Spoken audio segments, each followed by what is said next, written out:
made on Ridgeway Sports Podcast, episode 46. Hunter Keister back with K-Mac. Let's get it.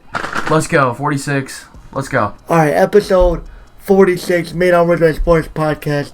We are here, and we got finally a full slate of topics to finally talk about as we are now into the winter sports with college hockey in full effect now. College basketball is starting to get started, as well as obviously college football in the heat of the November months, and we're excited about that. So, gonna be a good podcast. Yeah, just a good time for sports for sure. Starting, we are going to talk about this weekend series, the NCAA hockey series that took place between number 3 Michigan and number 18 Notre Dame. Two-game series. Oh, man. Two-game series between these two teams here. Pretty cool to have them play early on, as they will not meet again until they play in Ann Arbor the last week of the regular season, the end of February. So they play early this season. On Friday night, Michigan takes the first game. Final score 5-1. 5-1. Michigan was all over Notre Dame. Notre Dame took a couple major penalties in this game once again, and that really helped give Michigan an advantage. Adam Fantilli had 2 assists as the electric underclassmen for Michigan. Looks to be very useful Wolverines this season. Guys like Luke Hughes also had 2 assists. Who else had a goal? Semiskevich had a goal. Ciccolini, he had a goal, as well as TJ Hughes and Jackson Hullum had a goal as well. Michigan gets a big 5-1 win. Portillo played very well on Friday. Did what he had to and won that game 5-1. Like to see that first game of the series for Michigan. Going into tonight's game, Michigan goes up 2-0 early on. It's probably midway through the second. Notre Dame ends up tying it up at 2 before it goes into overtime. And near the end of the overtime period, Notre Dame just scored. I mean, Michigan just fell apart after their 2-goal lead. They really couldn't get anything going. And fell asleep. Yeah, fell asleep. Really just couldn't get anything going. And they lose in overtime. They get a point out of it, which is nice on the road. You like to see that. Big Ten conference play. But would have liked to see a win. They get a point out of it in the 3-2 defeat. And that's a good little update. We'll probably keep updated on Michigan hockey, on it, as they are ranked number 3 in the country in hockey right now. So Trace. We'll keep up on that. But nice little update for hockey. Portillo had 28 saves in the game tonight. 23 saves in game number 1. So good showing in both those games on the road. We'll take it for sure. Moving on, Carl, let's talk some Michigan basketball. 88-83 win. When you hear Michigan versus Eastern Michigan, I mean, granted they did have one of the best young recruits in the country from a few classes ago. Yeah, this was someone we talked about. He was one of the most highly ranked recruits. He ended up at Eastern Michigan after committing to Michigan State and then playing at Memphis, and that not working out. He goes down to Eastern Michigan, and in his game against Michigan, he shows out against those young guys from Michigan. Yeah. Imani Bates puts up 30 points, gets 5 rebounds, doesn't have no assists in this game though. No assists. Does not able to find his teammates at all, but puts up 30 points and keeps it respectable in a 5-point defeat to the Wolverines here in Little Caesars Arena. Wow. 30, 35, and 35 is... He was really dicing us up. 12 for 19 on shooting, 3 of 6 on threes. He really went off on us. And not to mention, Farhaken, 19.6 rebounds, 3 assists. He had 36 minutes played. Yeah. And he was a force to be reckoned with. He played very well. And those two played great. Akuf, 10 points, 5 rebounds, 4 assists.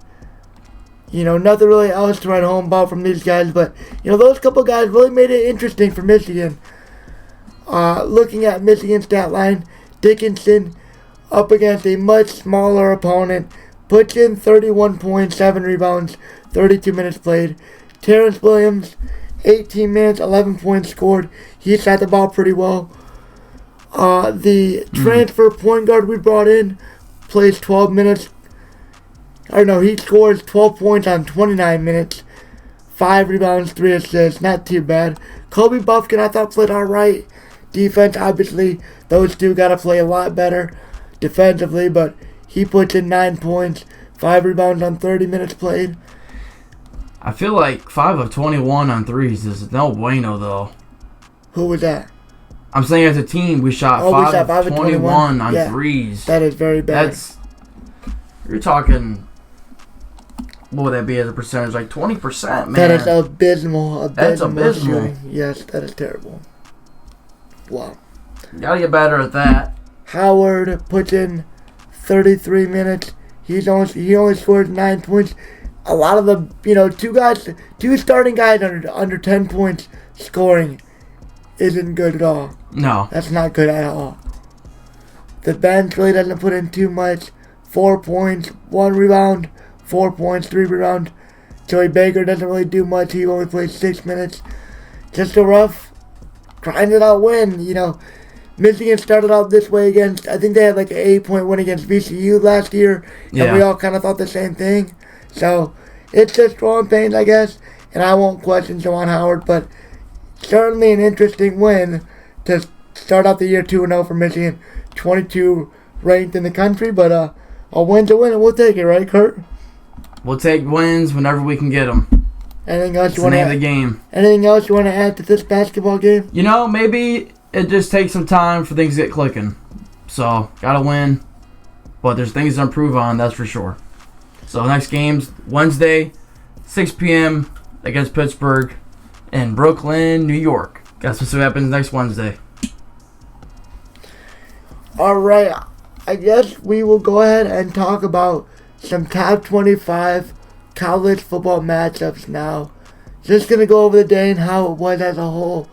Week number 11 in college football. The game right now, to close out the night, as it is almost 2 in the morning, there's still a game going on. Arizona playing UCLA. And Arizona's winning. Arizona may win. They have the ball, 5:47 left. That'd be a huge upset for UCLA. There's still a game going on. That's nuts. Yeah. 2 a.m. East Coast time, there's still a game going on. That's crazy. Let's get Ohio State over with. They trounced a really bad Indiana team, 56-14. C.J. Stroud, 17-28. 5 tutties. 295, 5 touchdowns.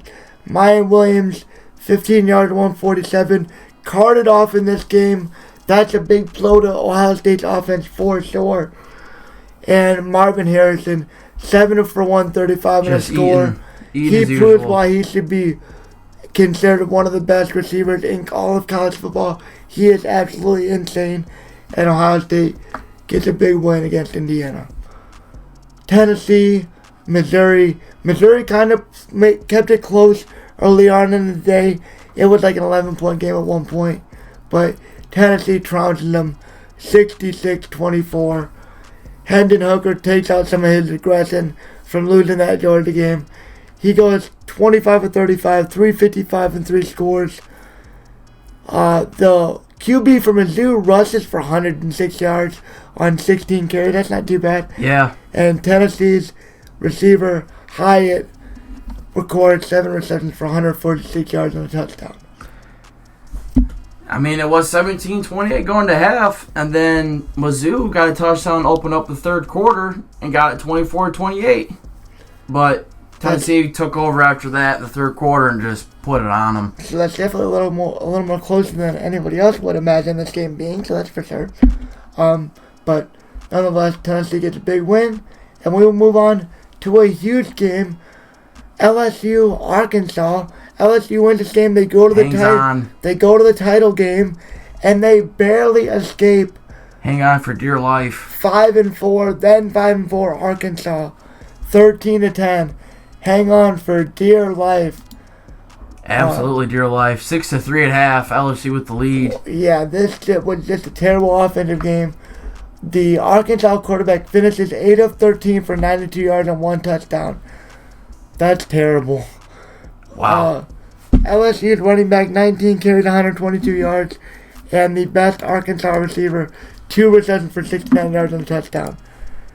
Just not a very much offense going on, but LSU gets the strap win they need, and they will go to the title game to take on Georgia.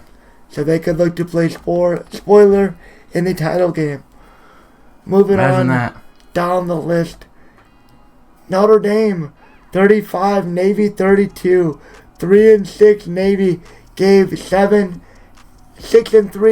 Notre Dame. All they could handle. Pine for Notre Dame.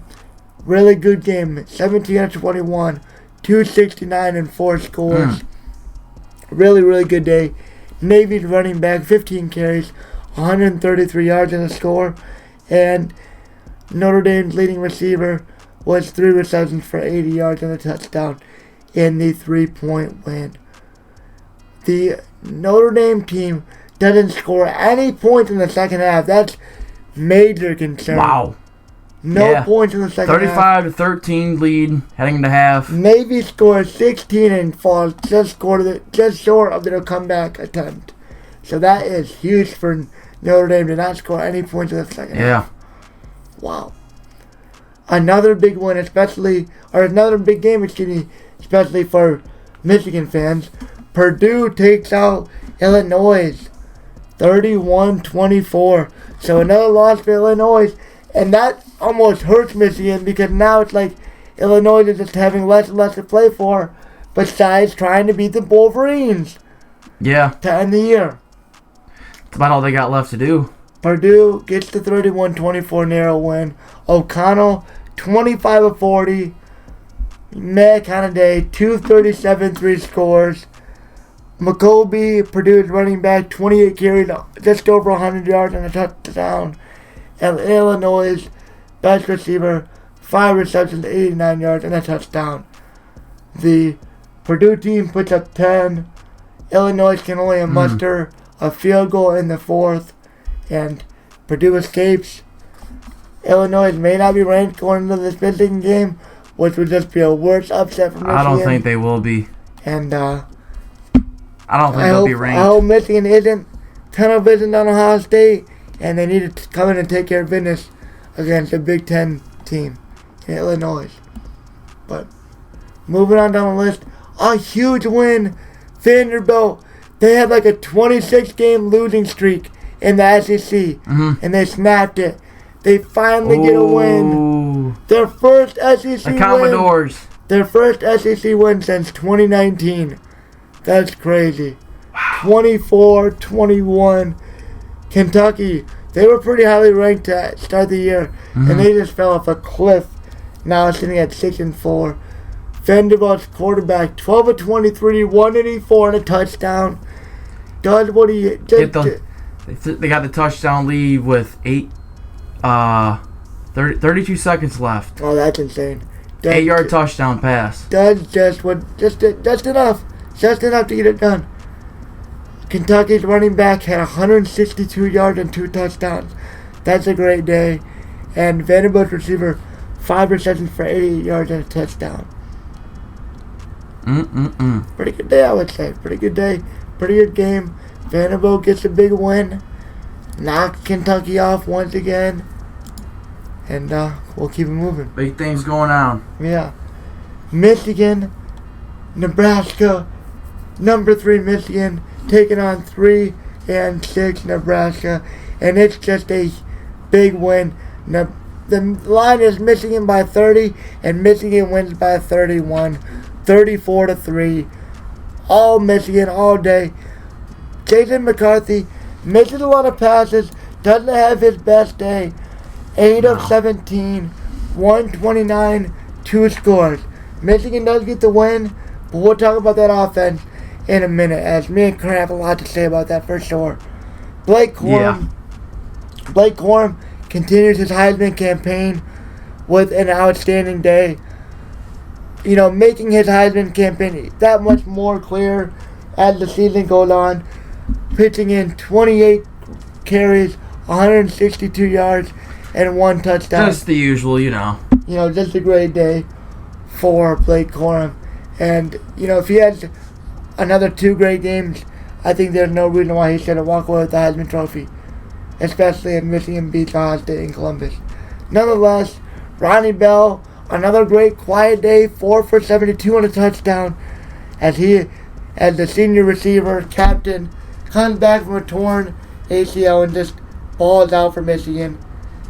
They're 10-0 for the first time since 2006.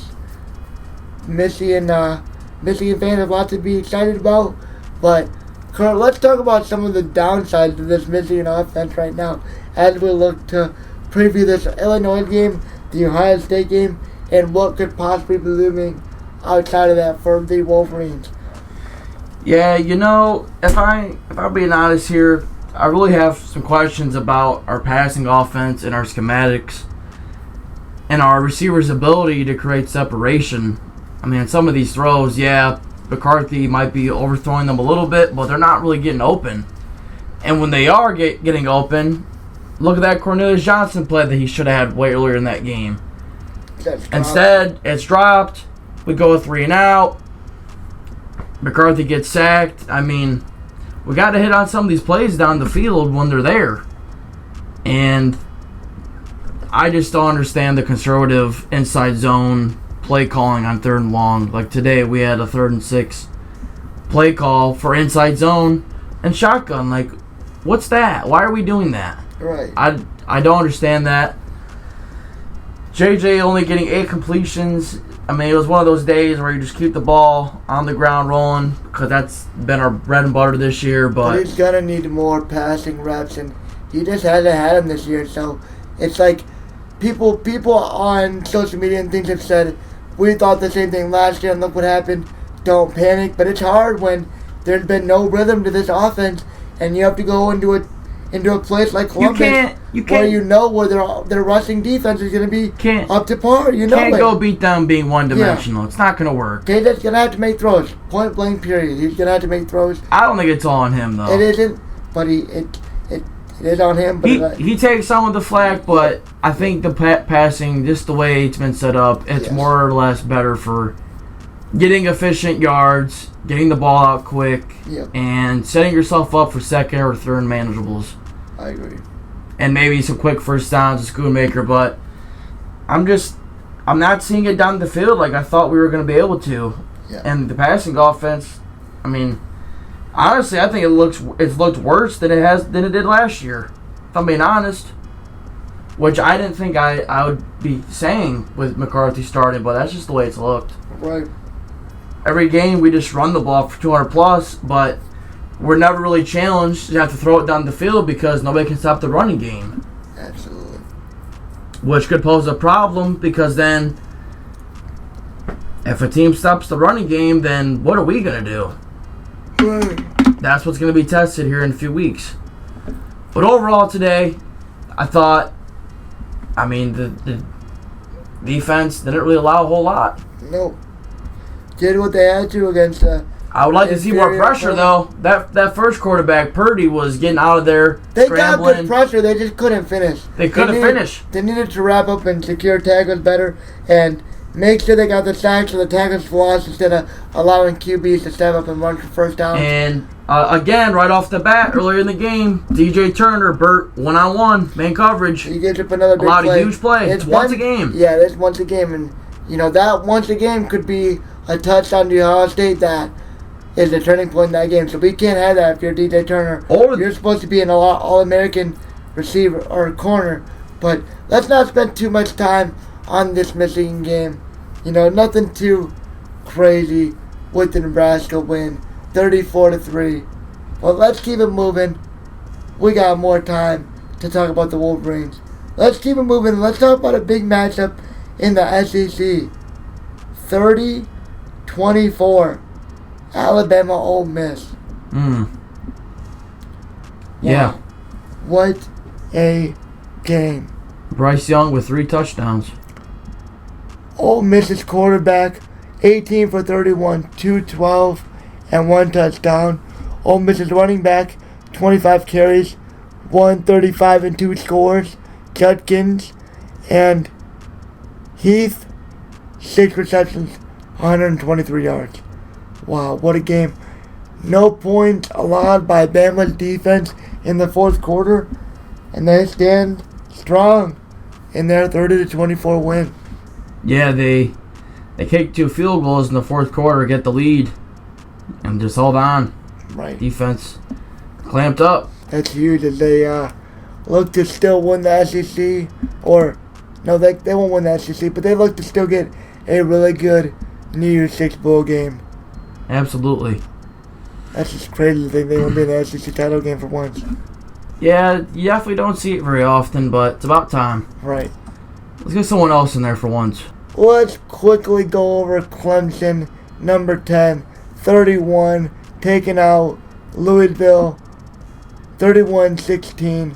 Clemson improved to 9-1, 7-0 in the ACC. Louisville is 6-4, 3-4 in the ACC. Uyunglele for Clemson, 19 for 27, 185 and a touchdown. Not the best day, but they still put up 31, so you can't really complain too much. Clemson running back, 10 rushes, 100 yards, and a touchdown. And Louisville receiver Hudson had 11 receptions for 163 yards, as he was their lone bright spot. 9 points in the second half for Louisville. Just isn't going to get it done against the number 10 team in the country. No, Clemson, this is their 39th straight win at home. That's a crazy active goodness. streak. 39. That's like 4 seasons straight of home wins. Yeah, that's just an incredible home streak. Yeah, good luck trying to go there and win. Absolutely. Maryland gets blanked by Penn State, number 14. Penn State trying to climb back up the rankings already with 2 losses, but they get a huge convincing 30-0 win. I gotta look and see. Tagovailoa played. He did. That's crazy. 11 for 22, 74 yards, no touchdowns, obviously. Yep. Maryland gets flanked by Penn State 30-0. They got walloped. That's huge. They got walloped. Clifford just does the game-winning thing he needs to, and that's really all you're ever going to get from him. 12 of 23, 139 and a touchdown. Singleton running the ball nicely for Penn State. 2 tutties. 122 yards on 11 carries and 2 touchdowns. And Johnson, the tight end, 3 receptions for 44 yards. Just a nice standard good game for Penn State. 32-0 over Maryland. Number 15, North Carolina, barely edges out unranked Wake Forest, 36-34. May for North Carolina, 31 for 49, 448 passing yards. Oh, man. Wow. That is absolutely insane. 3 touchdowns on the day. Ellison for Wake Forest, running back, 16 carries for 81 yards. Downs the North Carolina receiver, 11 receptions, 154, and 3 touchdowns. What a day. Oh, man. For North Carolina. They only put up 9 points in the second half, but it doesn't matter. They do enough on offense to get the win against Wake Forest, 36-34. Boston College, NC State. Boston College, 2-7. Shocks. NC State. Shocks. Then 7-2. NC State, 21-20. Go ahead touchdown with 14 seconds left. Wow. Insane win for Boston College. Boston College quarterback, 29 of 48, 330 yards, and 3 touchdown passes to win the game. NC State doesn't put up any points in the fourth quarter, only 3 points in the third. Boston College, a touchdown in the third and in the fourth. Their best receiver, 7 receptions, 130 yards, 2 touchdowns. NC State's running back, 77 yards rushing. And Boston College gets the scrappy 21-20 win. Unreal. Nice, good game. Another good game, 22 UCF edges out 17 Tulane, 38-31. Tulane puts up 17 in the fourth, 14 in the fourth, 17 and a half to barely lose to UCF, 38-31. Pratt, 4, Tulane, 236. Oh my gosh. 236 through the air for 3 touchdowns. Plumlee. Look at Plumlee. Look at Plumlee. UCF quarterback rushes for 176 yards and 2 touchdowns. Wow. Jackson for Tulane, 95 yards reception. What a day for Plumlee. This man's went off. He puts them on his back literally. Puts the team on his back. And gets the win for UCF. Big win. As they improve to 8-2 on the year. Kansas State and Martinez slaughter Baylor as they have definitely underperformed. Baylor gets blanked in the second half, no points. Only put up 3 points altogether. Lose 31-3. Baylor's quarterback, 200 yards, no touchdowns, obviously 2 interceptions. Terrible. Vaughn for Kansas State, 100 yards. And Kansas State's best receiver was their tight end, 7 receptions, 89 yards, 2 touchdowns. And Adrian Martinez must be on her in this game. Yeah, I don't know where he's at. 7 for 8, 25 yards. And Will Howard, 19 for 27 and 3 touchdowns. So he must be on her. That sucks for Adrian Martinez. Says he left with an injury. Okay, getting into the next game. This is a big one. This is huge for the surrounding teams in the college football playoffs. Oregon effectively eliminated with their second loss, their first Pac-12 loss of the season, as Washington gets the big last-second game-winning field goal as they get the late stop and the winning field goal, obviously. Penix Jr., 400 yards passing. Oh, man. 26 of 35, 408, and 2 touchdowns. Irving, the running back for Oregon, 143 yards. And Franklin, the Oregon receiver, 5 receptions, 139 yards, and a touchdown. Bo Nix in the defeat, 19 of 27, 280, 2 touchdowns, no interceptions. Penix Jr. had the 1 interception, obviously. Running the ball for Washington, 10 for 70 for Tulupapa, and a touchdown. So just a great game. But Washington gets the edge, 37-34, and does a huge favor to all of us around the college football playoff, and eliminates Oregon. Michael Penix Jr. and Washington. TCU, Texas, that's right. 17-10. 4 TCU edges out 19 Texas, or 18 Texas. Texas sits at 6-4. That's crazy now. Considering the season they've had, they sit at 6-4. Unfortunate. Just a whole bunch of close losses, and this will be another one. As Duggan pulled off the huge upset of Texas. Quinn Ewers doesn't have the best day. 17 of 39, 171, no touchdowns, 1 interception. Miller for TCU, 21 rushes, 138 yards and a touchdown. And the best receiver for Texas, 6 receptions for 78 yards. Now, David Worthy, just listen to hear me out. Hear me out, buddy. Listen to what you could be doing at Michigan, right? Think about what you could be doing at Michigan right now with J.J. McCarthy. Instead, you're at Texas. playing TCU, 4 for 32, doing nothing. Just think about it. Think about it. Max Duggan, 19 of 29, 124 and a touchdown. Doesn't really do too much. Does what he has to get the win over Texas. Touch with the running back. Receivers were quiet. Quentin Johnston, 3 receptions for 66 yards and a touchdown. What about Bijan Robinson getting shut down? Bijan Robinson did get quieted down. 12 for 29. Take him out of the Heidman conversation. Shut him down. I get that's a big matchup. Crickets. But Heidman can't have those kind of games. So take him out of the running.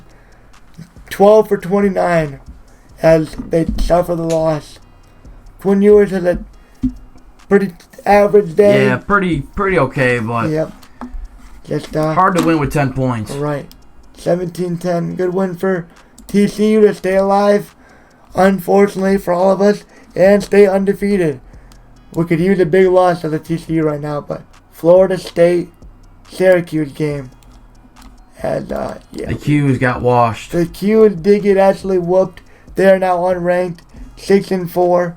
They lose 38-3 to the 7-3 Florida State Seminoles. Florida State puts up 14 in the third, no points in the fourth. Doesn't matter. Travis for Florida State, 21 of 23, 155, 3 touchdowns. Benson for Florida State, 18 carries, 168. Florida's best receiver apparently only had 43 yards receiving, but that doesn't matter because they put up 38 points. They do what they need to, and they get a washing of the Qs. Unfortunately, the Qs just get. The Qs are no more. They get waxed.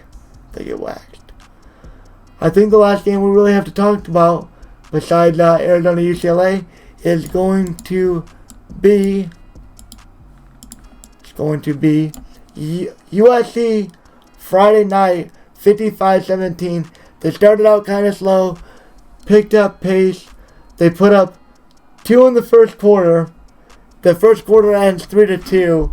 Oh my God. USC exposed for 24 in the second quarter to make it 26-3 going into half. 15 more in the third compared to Colorado 7. 14 more in the fourth compared to Colorado 7. And it's 55-17. USC, 1 loss, sitting at 9-1. Caleb Williams, 14 for 26, 268 and 3 touchdowns.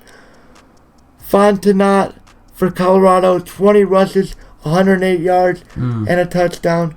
And USC's best receiver had 3 receptions for 73 yards. Jordan Addison did play, only had 1 reception once he got injured. Only 1 reception. He's been quiet for a while. He's definitely been quiet. But Todd Washington, 266 and a touchdown. Brandon Rice, 3 for 70 and a touchdown. And the USC offense keeps on rolling. So they will improve. And the last game of the night, Arizona does take out UCLA, giving them their second loss. 34-28. 4-6 Arizona beats 8-2 UCLA. Chip Kelly. Cabernet has a decent game. Looking at UCLA, Thompson Robinson, 26-40, 245, 1 touchdown, no picks in the loss. Can't really blame him there. Like seeing another touchdown, but oh well. Cabernet, 24 rushes, 181 yards, and 3 touchdowns. Great game. Great game by Charbonnet. Love to see that. Thompson Robinson gets 24 more on the ground, so he has almost 300 yards combined. UCLA's best receiver, 64 yards and a touchdown. And just a close loss. Yeah. Going over to Arizona, Jaden Delora. 22 of 28, 315, and 2 touchdowns. Great day. Michael Willie, 21 rushes, just shy of 100 yards, coming in at 97 and a touchdown. Arizona through the air. Jacob Cowing, 9 receptions, 118 yards. Great day for him. And sounds like a lot of offense to me. A lot of offense in this game. And that will do it for Week 11. As we just did a nice little run through, covered the top 25 games. And that will set us up for Week 12. Michigan takes on Illinois at noon. We got a couple more weeks, and we got a couple more weeks to the showdown, and we couldn't be more excited. We're ready. We're pumped. Mid-November, and it's time, baby. Let's go. Made on Ridgeway Sports Podcast, episode 46 is in the books. It's 2:13 in the morning, East Coast time. We're out here grinding. We're out here getting it in. Let's go. Oh, yeah. We'll see you back here for some Sunday NFL action. But until then, Hunter Keister. K-Mac, let's go. We're out of here. Peace. Peace.